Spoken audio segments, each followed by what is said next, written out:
പിതാവിന്റെയും പുത്രന്റെയും പരിശുദ്ധാത്മാവിന്റെ നാമത്തിൽ ആമേൻ. ലൂക്കാ എഴുതിയ സുവിശേഷം 8-ാം അധ്യായം 4 മുതൽ 15 വരെയുള്ള തിരുവചനങ്ങൾ.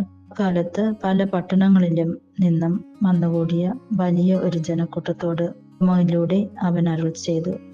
വിതക്കാരൻ വിതയ്ക്കാൻ പുറപ്പെട്ടു. വിതയ്ക്കുമ്പോൾ ചിലത് വഴിയരികിൽ വീണു. ആളുകൾ അത് ചവിട്ടിക്കളയുകയും പക്ഷികൾ വന്ന് തിന്നുകയും ചെയ്തു. ചിലത് പാറമേൽ വീണു.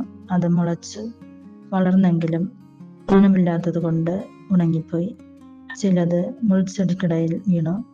മുൾച്ചെടികൾ അതിനോടൊപ്പം വളർന്ന് അതിനെ ഞെരുക്കിക്കളഞ്ഞു.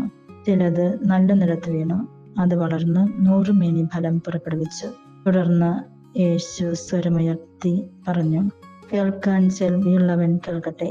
ഈ ഉപമയുടെ അർത്ഥം എന്ത് എന്ന് ശിഷ്യന്മാർ അവനോട് ചോദിച്ചു. അവൻ പറഞ്ഞു, ദൈവരാജ്യത്തിന്റെ രഹസ്യങ്ങൾ അറിയാൻ വരം ലഭിച്ചിരുന്നത് നിങ്ങൾക്കാണ്. മറ്റുള്ളവരാകട്ടെ അവ ഉപമകളിലൂടെ നൽകപ്പെടുന്നു. അവർ കണ്ടിട്ടും കാണാതിരിക്കുന്നതിനും കേട്ടിട്ടും ഗ്രഹിക്കാതിരിക്കുന്നതിനും വേണ്ടിയാണ് അത്.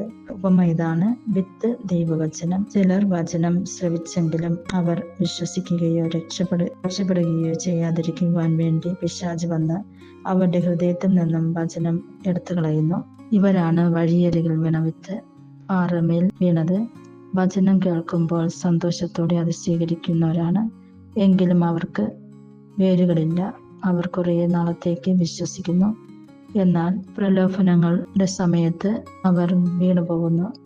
മുള്ളുകളുടെ ഇടയിൽ വീണത് വചനം കേൾക്കുന്നെങ്കിലും ജീവിതക്ലേശങ്ങൾ, സമ്പത്ത്, സുഖഭോഗങ്ങൾ എന്നിവ വചനത്തെ ഞെരുക്കിക്കളയുന്നത് കൊണ്ട് ഫലം പുറപ്പെടുവിക്കാനാകുന്നില്ല. നല്ല നിലത്ത് വീണതോ വചനം കേട്ട് ഉത്കൃഷ്ടവും നിർമ്മലവുമായ ഹൃദയത്തിൽ അത് സംഗ്രഹിച്ച് ക്ഷമയോടെ ഫലം പുറപ്പെടുവിക്കുന്നവരാണ്.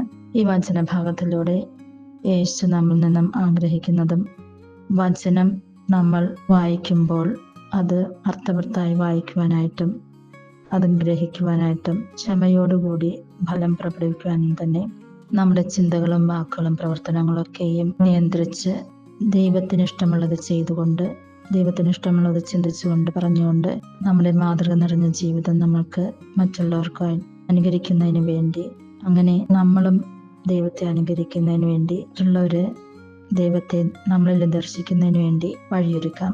അതിനായിട്ടുള്ള കൃപാവരങ്ങൾ പിതാവായ ദൈവം നമ്മൾക്ക് ഓരോരുത്തർക്കും നൽകട്ടെ എന്ന് പ്രാർത്ഥിക്കുന്നു.